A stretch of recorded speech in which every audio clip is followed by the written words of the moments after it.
Hey everybody, it's Kennedy Hawk from the MCM crew, and for today's Tier List Tuesday, we're going to go back to what we did last year on the show for Halloween, and we are going to do a Nemesis Trick or Treat. So we are going to rank the Nemesis Minion from each hero's kit, each hero's Nemesis set, according to three pieces of criteria. We're going to look at annoyance. How well does this Nemesis foil their Nemesis hero's plans within the game? Are they a good counter to the way that hero functions, or are they just kind of there to be in the way? Fit. How well does this Nemesis fit within the Nemesis set? So does it interact with the other cards within the Nemesis set, or is it kind of just stand alone and then the rest of the Nemesis kit is there, or does it seem like there's some sort of coherent thought to the way this Nemesis kit was designed? And then theme. Does this character's ability match their comics counterpart? And are they a good foil for the hero theme-wise, or are they just like, we had to have a Nemesis, so we threw a person in here? Or is it more of like an MCU sort of tie thing? So with that, we're going to get underway with our Nemesis Trick or Treat. All right, we are going to go through things in release order because that's the way that I have my cards sorted in my binder, and I'm pulling them out as we go. So, starting with the core set, we're going to go with Vulture. Vulture is a minion with 1 scheme, 3 attack, and 4 health, a criminal trait, and quick strike. After this minion engages a hero, it attacks. This can be fairly... Oh, I should talk about the tiers. We've got a bunch of tiers here. It's trick or treat. So for S tier, we've got our king-size candy bars. You know, there's that house you always want to go to. A tier is the unmonitored bucket where it says, like, take 1 each, but you all know. There's B tier. And there's C tier, the people that give out, like, Smarties and, like, old person candy. And then there's D tier where they give out, like, toothbrushes. So hopefully none of these Nemesis minions end up in the D tier, but there might be a few down there. All right, so Vulture. Quick Strike, really annoying for Spider-Man. So Spider-Man likes to defend against the villain because he's got that nice 3 defense. A lot of times he's exhausted when he draws Shadows of the Past, and then Vulture can just ruin his day.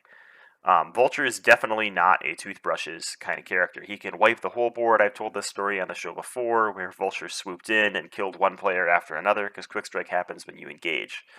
Then again, when you're in Alter Ego, Quick Strike doesn't really hurt you that much. So let's talk about annoyance. How well does this Nemesis foil their Nemesis heroes' plans?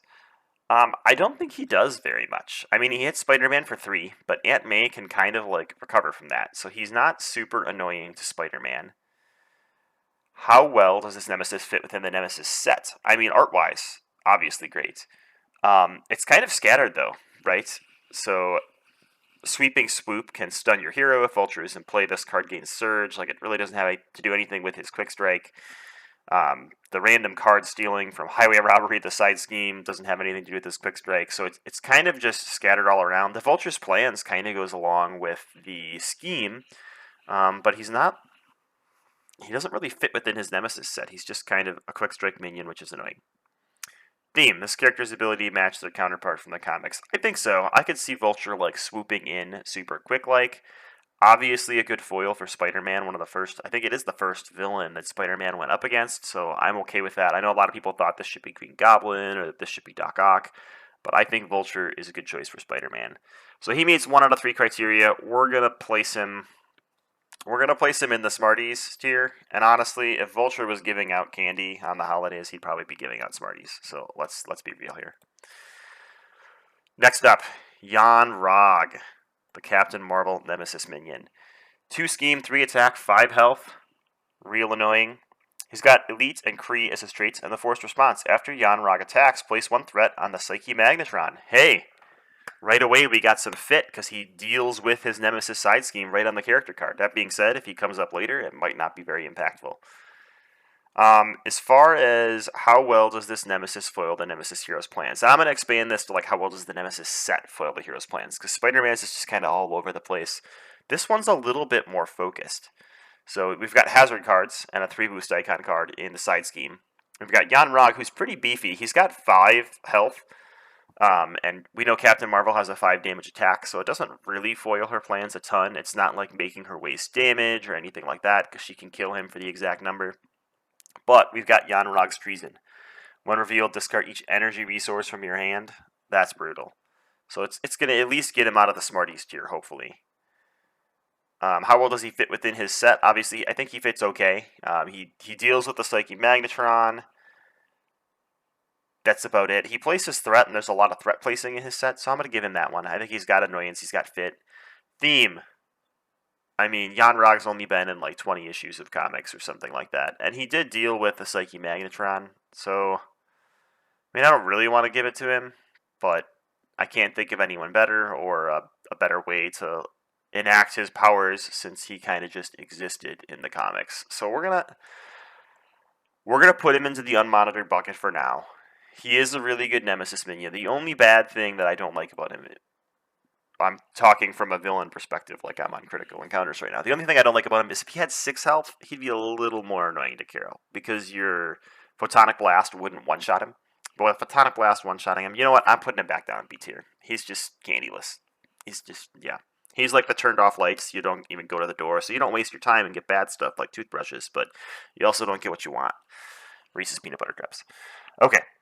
Going on to She-Hulk for Titania. She has 1 scheme, X attack, and 6 health. X is equal to Titania's remaining hit points. I think Titania's a really good nemesis for She-Hulk. She's got that 6 health, which can be really annoying because She-Hulk does have 3 attacks. She doesn't have any big swings like from her events. She has to 1-2 punch into Titania and use both her hero activations against her, which I think can be really annoying. She also comes with a Crisis side scheme, which is also annoying for She-Hulk. So her annoyance level for She-Hulk is pretty high. That being said, once you get her down to 1 hit point or so, you can kind of just ignore her for the rest of the game and let her bink you for 1. At the same time, you might as well just hit her and get her back into the discard pile. She fits very well into her Nemesis set. All 3 cards deal with Titania. Genetically Enhanced gives her +3 hit points, which makes her even more annoying. She can attack you with a Treachery card, and if she doesn't attack, you heal all damage from her, and this card gains Surge, so if she's stunned, you can't really stop her. I think she's definitely got the annoyance and the fit. Theme-wise, I think she's great. Super strength represented with super health, and I'm pretty high on this one. We're gonna call her an unmonitored bucket for now, and she might jump into the king size candy bar tier. I'm not sure yet. All right, next up is Whiplash, Iron Man's nemesis. 2 scheme, 3 attack, 4 health, retaliate 1. So 4 health, that's kind of low, but I think that this is still a good Nemesis minion, let alone set for Iron Man. So being at 4 health means you have to either use both of your gauntlets into Whiplash, meaning you're getting 1 retaliate 1, or you have to use a supersonic punch, which could be 8 damage to the villain's face, or a repulsor blast, which could be even more to eliminate him. So I think he's really annoying to Iron Man. Fit-wise, how does he fit into the set? I think the set counters Iron Man very well, and I think he fits into it. None of the cards really interact with him, which is a bit disappointing. There's like an acceleration one, there's choose to either deal 1 damage to your hero for each upgrade you control, really nasty for Iron Man, doesn't have anything to do with Whiplash, like he doesn't exhaust all your upgrades and keep them in play or anything. So I'm not gonna give him fit. He doesn't fit the set very well. Theme, does this character's ability match their comics counterpart? I mean, these core set characters are just kind of bleh. I mean, his art's cool. I'll give him that. He's a good fit for Iron Man, I guess, mainly because the movies. I mean, he's been an Iron Man villain, so we'll leave him in B tier for now. I think he's definitely nastier than Vulture for the character that draws him. That might just be because Spider-Man's a really good defender, so we're gonna put him at the lights out house as well. All right, and we've got Killmonger. Here he is. Killmonger is a 2 scheme, 2 attack, 5 health minion with the Assassin, Elite, and Mercenary trait, triple traded. Killmonger cannot take damage from Black Panther upgrades. This card's great. You can't hit him with your Black Panther upgrades, so you're going to have to retaliate him and use your basic attacks or your aspect cards to get rid of him. He is really annoying to Black Panther, regardless of the rest of his deck, which is annoying to everyone.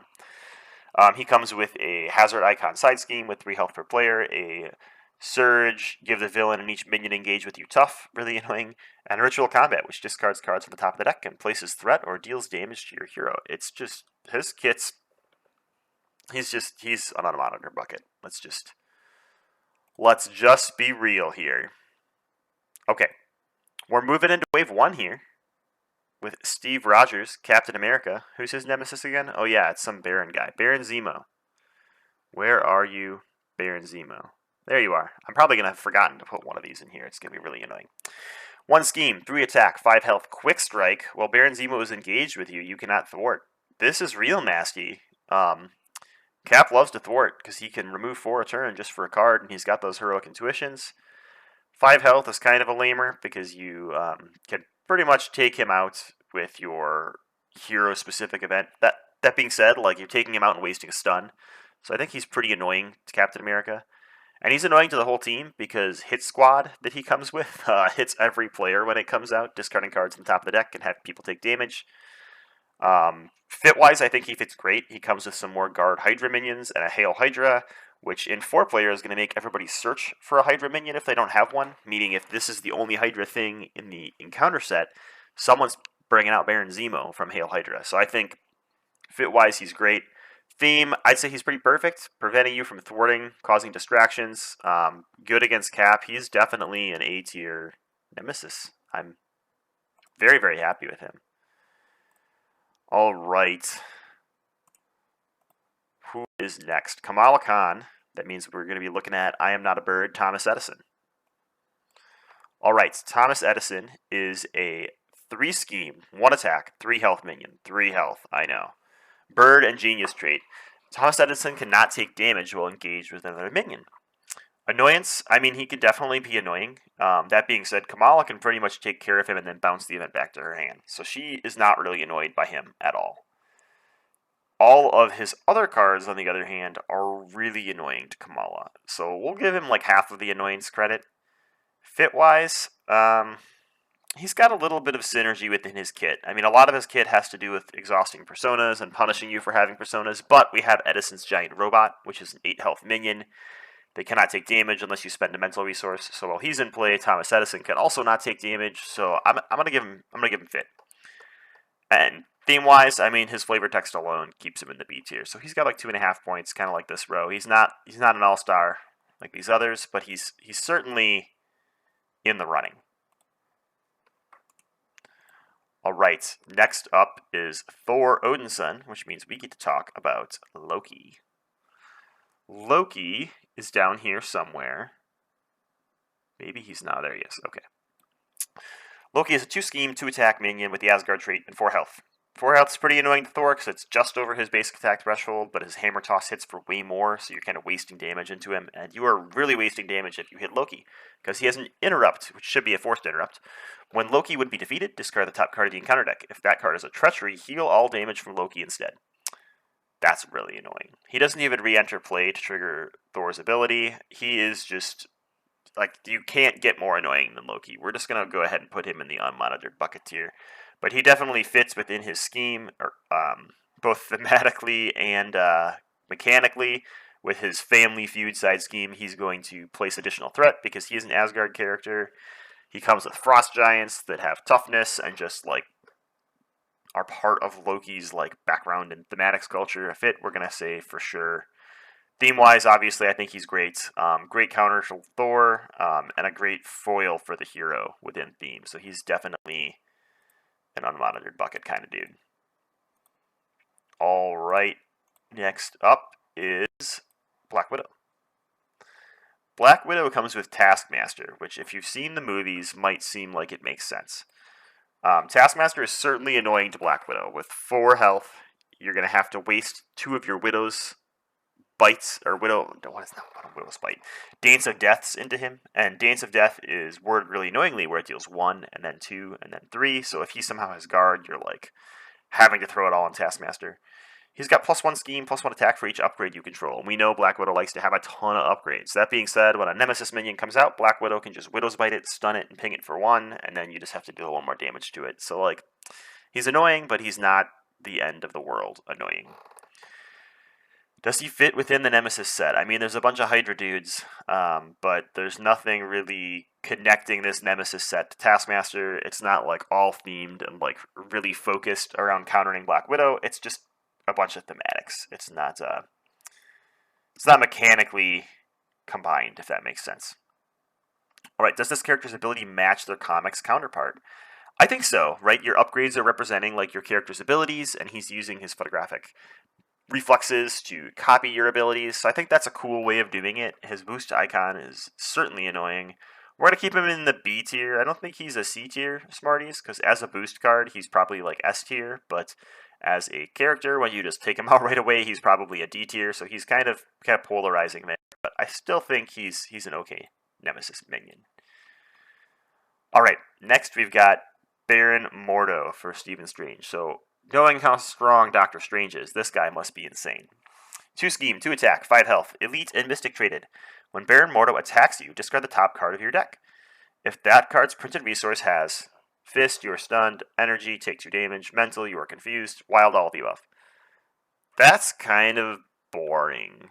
I mean, it's mimicking like his master, or what is it called, his Mystic Blast, but I mean, it's not super annoying, right? You're not cramming your deck with wilds. You're not like typically building a specific resource type with Strange, and he doesn't even care about stunned and confused because his invocations get around it. So he's definitely not annoying. Not to mention the rest of his kit like hurts other players more than it hurts Doctor Strange. So annoyance, no. Fits. How well does he fit within the set? I mean, he doesn't interact with the set at all. I guess he fits in the fact that none of these really hurt your invocation deck. They all typically help it. So I guess that's okay. But his fit is meh. Theme-wise, I think he's okay. I mean, this is similar to him doing a Magic Blast back at you. He's a good counter. We're going to put him down in the Smarties tier. He might even be a Toothbrushes. Honestly, we're going to put him in Toothbrushes. Doctor Strange is strong enough. He deserves a stronger Nemesis set. Hands down, this guy's a Toothbrush. I'm done with him. Alright, going from the strongest hero champions to the Hulks, we're going to talk about Abomination. Abomination is a 2 scheme, 3 attacks, 6 health minion. That's really annoying to Hulk because he's got to use 2 activations to get rid of it, but he could Hulk Smash overkill it, so maybe not. His side scheme interacts with him pretty well. Threat cannot be removed in this scheme while Abomination is in play. That's going to be really annoying to the Hulk player. His ability is after Abomination attacks you, discard the top card of your deck. If it's a physical resource, take 2 damage. So he's probably swinging at Hulk for 5. I'm definitely going to say he's annoying to Hulk. I'm definitely going to say he fits within his set because all of the cards try to interact with him. Clash of the Titans, there's 3 boost icon cards. The enemy with the highest attack attacks your hero, or the ally with the highest attack. So Abomination is going to try to swing at something unless the villain somehow has more than 3 attack. And that's pretty neat. I really like that fitting. Thematic-wise, I think he's great. He's just like powering through on muscle and smashing at Hulk. He's definitely an unmonitored bucket. We're going to have to pick somebody here at the end to be our king-size candy bar, but not yet. All right. That was pretty good. We're flying through here. We are now moving into Rise of the Red Skull and Wave 2. We're going to start with Crossfire. My friend Crossfire here. Crossfire is a 1 scheme, 2 attack minion with 4 health, the mercenary trait, and quick strike. Crossfire's attacks gain piercing. 4 health, really annoying to Hawkeye. Quick strike, also really annoying to Hawkeye.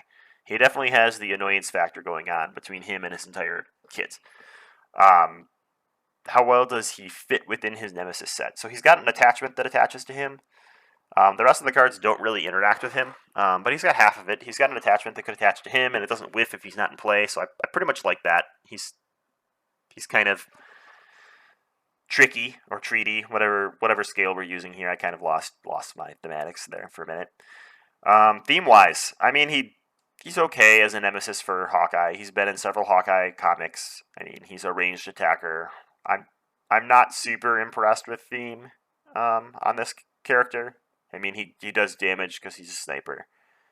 He doesn't have like ranged or anything cute that he could have had since, he's holding a gun. Maybe he's hitting you in the face with the gun. I'm not sure. He has piercing, so theme-wise, we're not going to give it to him.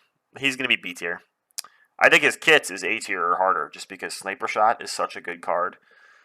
There's some other characters that have cards similar to Sniper Shot, like Adam Warlock has one. Sniper Shot says, when revealed, alter ego, place 3 threat in the main. It's like a bad advance. When revealed, deal 3 damage to your hero. There's some characters that have the same card, but the numbers are just less, and Hawkeye gets 2 of these. So I think that Sniper Shot is really good, but I think the theme holds this one back a little bit for me. All right, next up, we are looking at Madam Hydra from Spider-Woman, and we're getting down there. We're plowing through these. So the Viper has 2 scheme, 2 attack, and 5 health. Elite Hydra. While the Viper is engaged with you, your hand size is reduced by 1. Spider-Woman hates that. We've got a bunch of Insight 1 Hydra regulars and a Hail Hydra, meaning she will get fished up. So I think her fit is okay, just like Baron Zemo's is. I mean, she's going to keep getting fished up. Theme-wise, I think that this is a pretty good foil for Spider-Woman. If they weren't going to do a scroll or something like that, that would be good. Annoyance-wise, I mean, her ability is really annoying, but she can just take her out with 1 damage, or 1 of her aggression events, before she even gets hit by that. So I'm not going to give her annoyance. She's going to be in the B tier land. I think the most annoying thing about her is that she has really high boost icons in her signature kit. Like, Abomination had all 5 cards with 3 boost icons. She's got a 3 and 4 2s. That's going to increase your deck count by a lot. So, annoyance, she's halfway there. She's B tier. If we had a tier between A and B, she'd probably be in it, along with Thomas Edison. But she's B tier for now. All right. That's the end of the Rise of Red Skull. We're going on to Scott Lang Ant-Man, who comes with Yellowjacket. All right, Yellowjacket is a 2-scheme, 2-attack, 4-health minion with the criminal trait. While you're in giant form, Yellowjacket gains the giant trait and retaliate 1. While you're in tiny form, Yellowjacket gains the tiny trait and gets +1 attack. Now, the giant and tiny trait don't do anything for Yellowjacket, but I do like these abilities, right? When you're in giant form, you're probably attacking, so you're getting the retaliate 1 off of Yellowjacket, and you don't have enough attack to just outright take him out.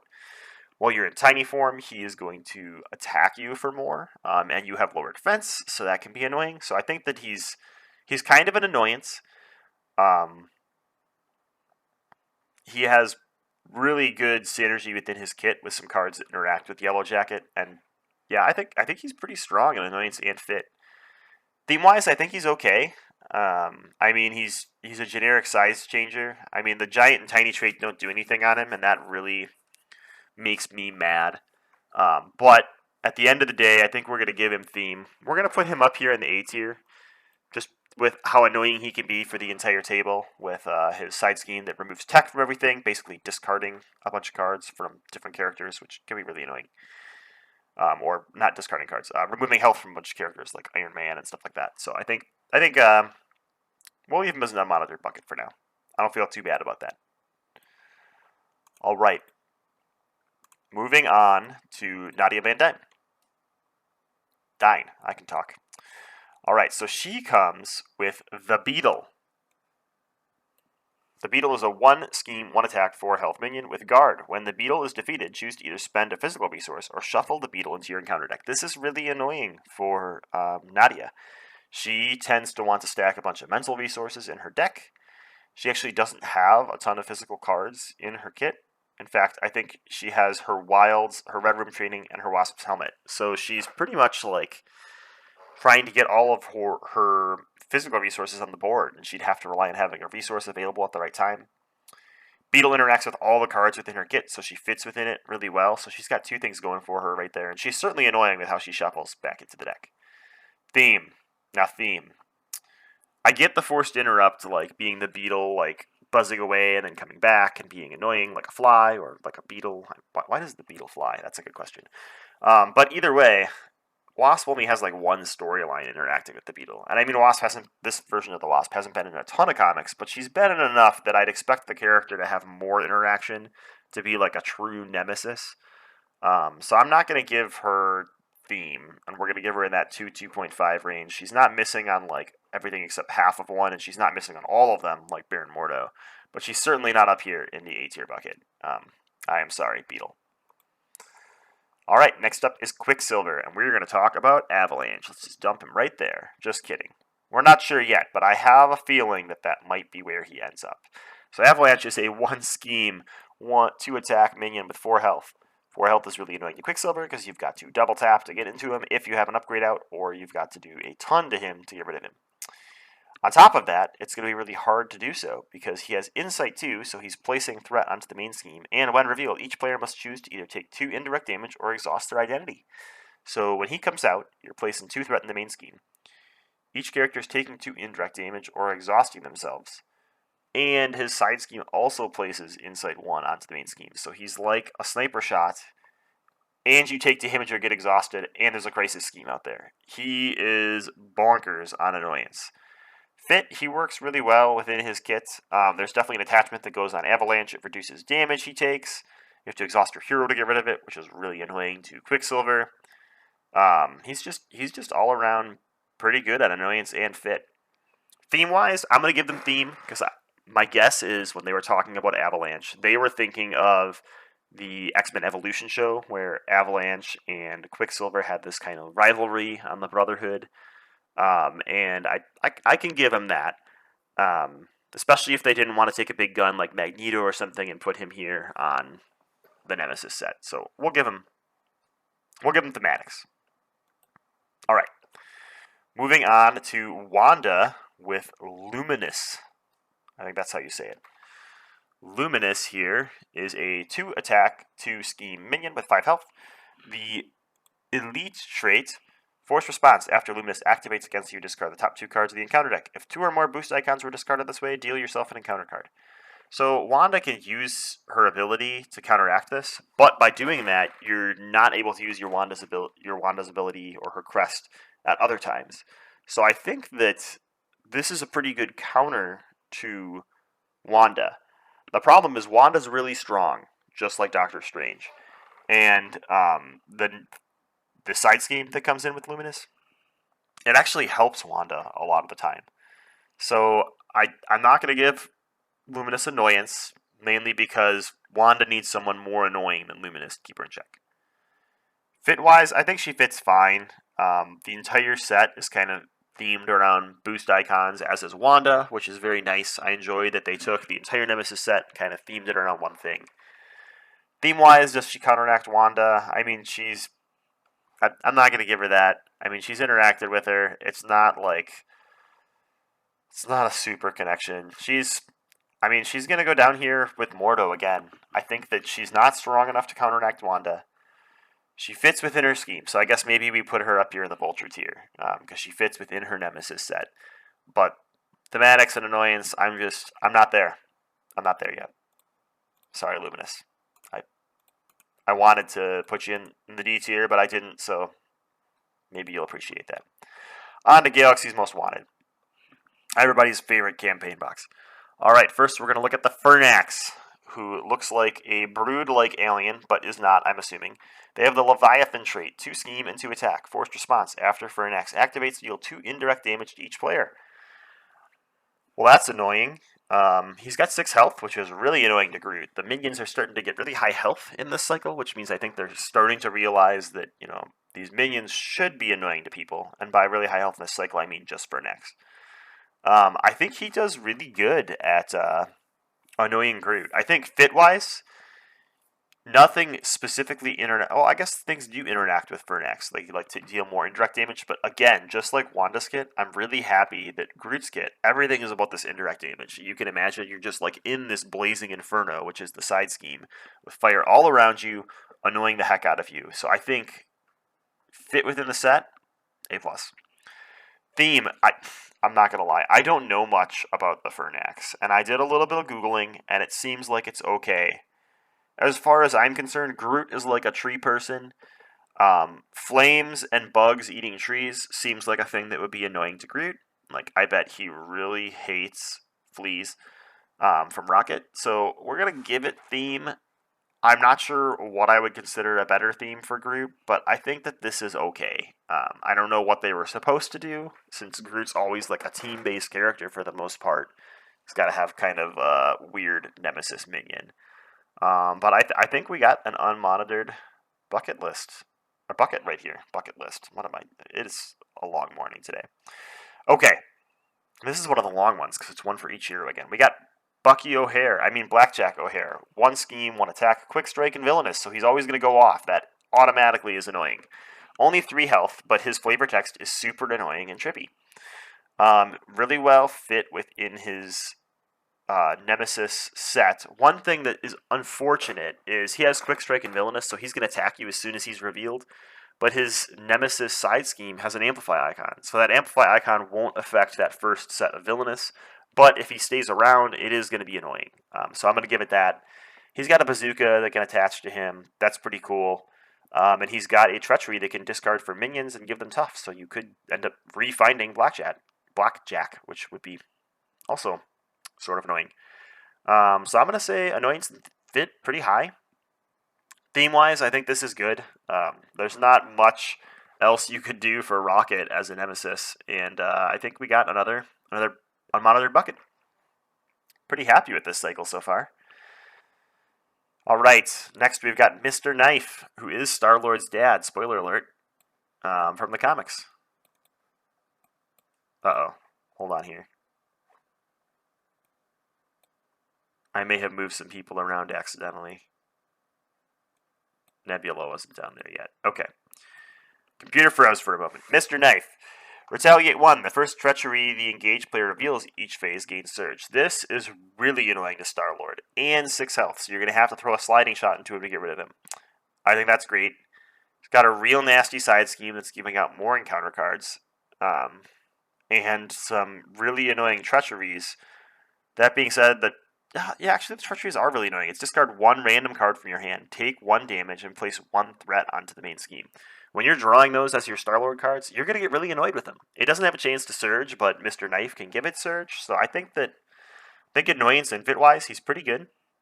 6 health again, so we're looking at these big health minions. Theme-wise, we're going to give it, I mean, it's from a more recent era of Star-Lord, but I'm okay with that.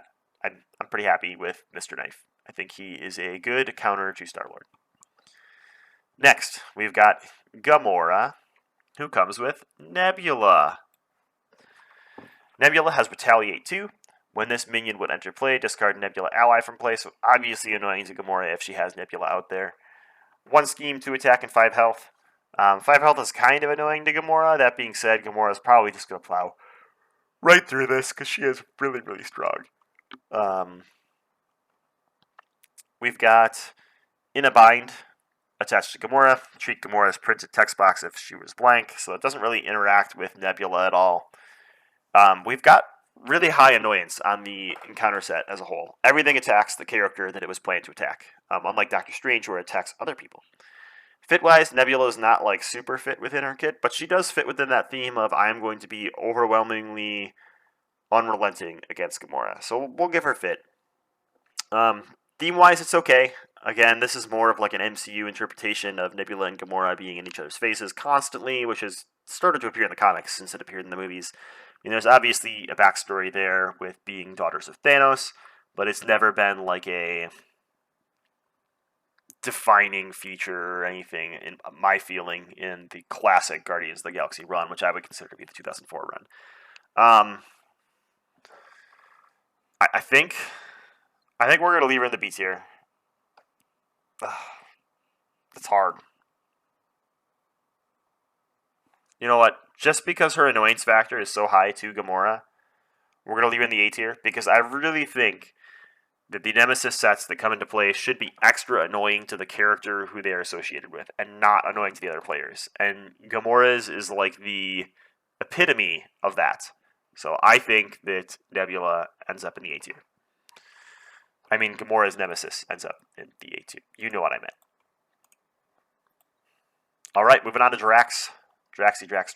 We got Yotat the Destroyer. Is he going to destroy things? I think so. 1 scheme, 3 attack, 5 health. 5 health is really annoying to Drax because you're going to have to use your basic activation, which you really want to be using against the villain, or your knife leap or whatever. Guard and retaliate, so you're going to have to punch this instead of punching the villain. He's got a ton of cards that interact with him, so his fit is really high. Theme-wise, this guy's not getting it. He's not getting it done. He's going to stay in B tier because he solidly meets the first 2 criteria, but theme-wise, this guy's only been in like 4 comics. I mean, if Drax is the Destroyer and his goal is to destroy Thanos, I know Thanos is coming in the Mad Titans Shadow Box, but I don't understand how you don't put the character was named after destroying a specific person. I can't fathom it yet.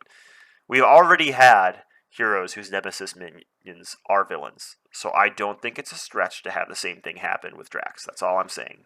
And you know what? I'm just mad right now, and he's going to go to Smarties tier, just for that. Comic readers will agree with me, maybe, or fight with me in the comments below. All right, Venom. All right, we're plopping it here at least. Venom comes with 4 symbiotes. 4 Nemesis minions. When you draw Shadows of the Past, you are drawing 4 Guard Patrol minions. 1 scheme, 2 attack, 2 health. This can be devastating in some scenarios. Unfortunately, Venom has multi-gun. And multi-gun can deal 1 damage to every character engaged with the player. Which is actually kind of nice. For some reason I was thinking that it was like 2 damage to each minion engaged with the player. But these symbiotes come out, and they are just in Venom's way. He's got to use his running gun and double use his multi-gun to get rid of these things. So I think I'm pretty happy with how annoying these are. The side scheme interacts with them, so they've got good fit. They obviously synergize with each other.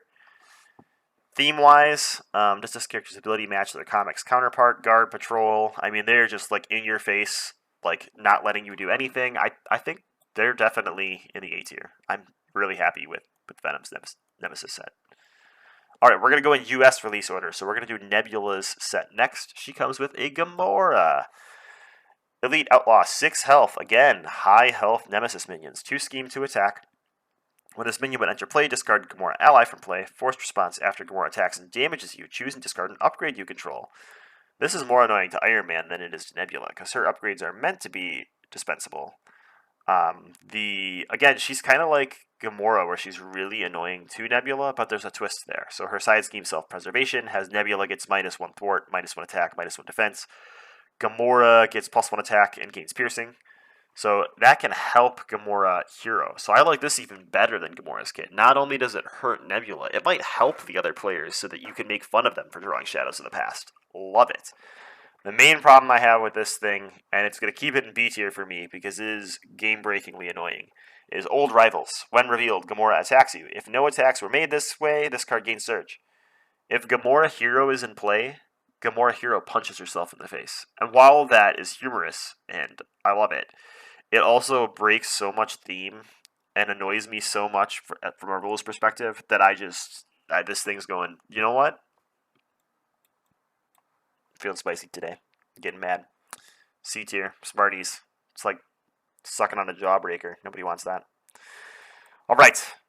Final 2 Nemesis minions until War Machine comes out. So we've got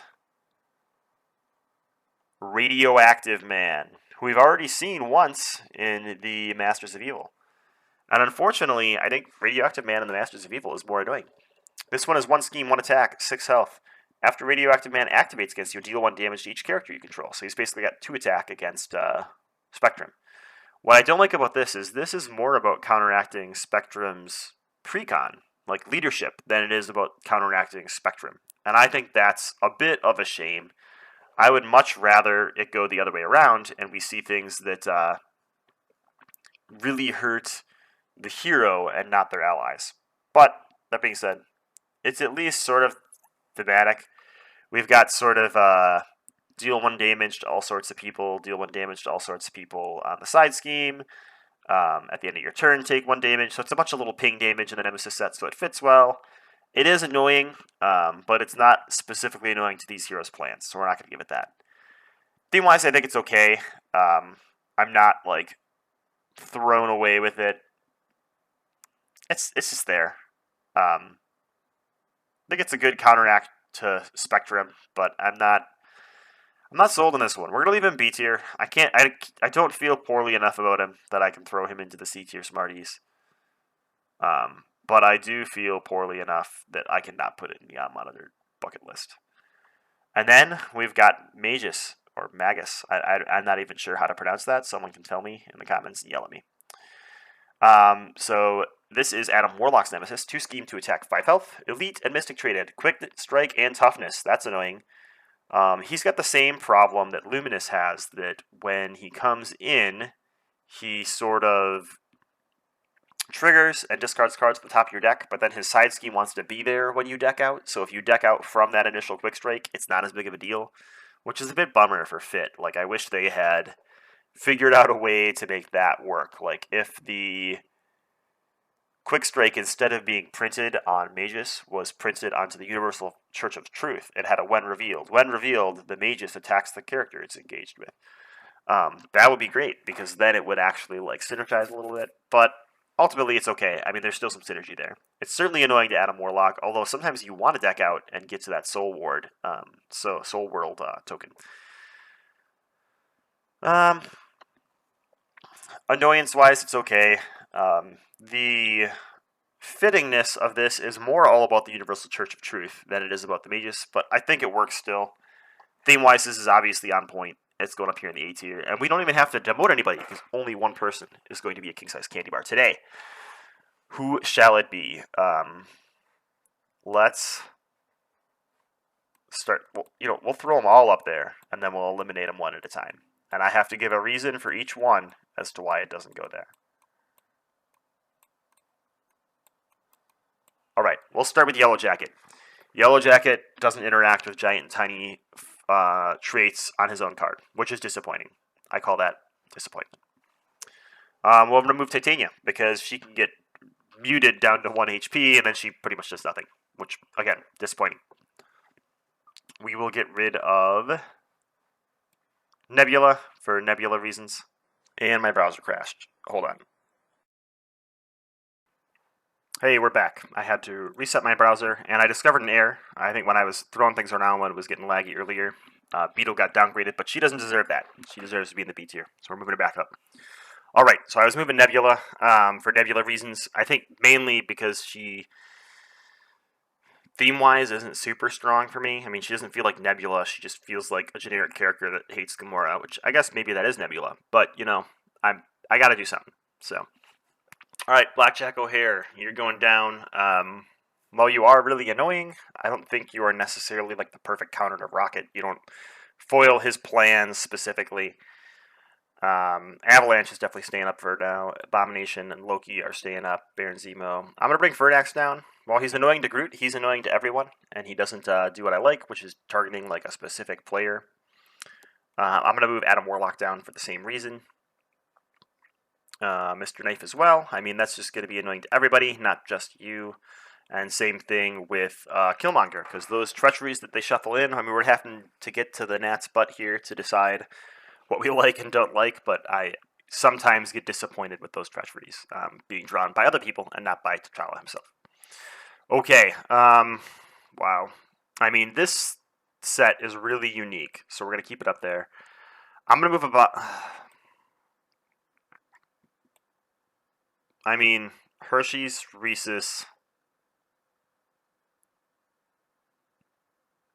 What are the good king-size candy bars we can get? Kit Kat. I mean, we could keep 3. 3 Musketeers, that's disgusting. Twix, okay. I'm okay with 4 king-size candy bars on trick-or-treating. So we're going to get rid of one more. I think Avalanche is incredibly frustrating to Quicksilver. I think Abomination is incredibly too strong for how weak Hulk is as a hero. So those two are staying for sure. I think Loki is incredibly thematic, incredibly fitting within his kit, and incredibly annoying to everybody, including Thor. And I think the symbiotes are so unique, they stay here. And I think we drop Baron Zemo. And I think he's mainly dropping because what's really annoying about Baron Zemo is his side scheme and that indirect damage that gets dealt to players right when it flips. Because it can just end people's games if they're at low health and the other player draws Shadows of the Past. And that sucks for the team. But the other 4, so we got our Hershey's bar, we got our Twix bar, we got our king-size Reese's Peanut Butter Cups, and what do you want this last bar to be? Kit Kats, obviously. There's like 4 of them, right? Kit Kats, everybody got it. Okay. That's it. That was our Nemesis Trick or Treat. Some technical difficulties today. Sorry about that. But we got through it. Really long video because there are a lot of Nemesis minions. Next week, we're going to get back to reviewing more cards through this and sorting them into different tiers. And we will be looking at some interesting things within the game. So we'll figure out what we're going to do for next week's Tier List Tuesday. And I'll see you all in November.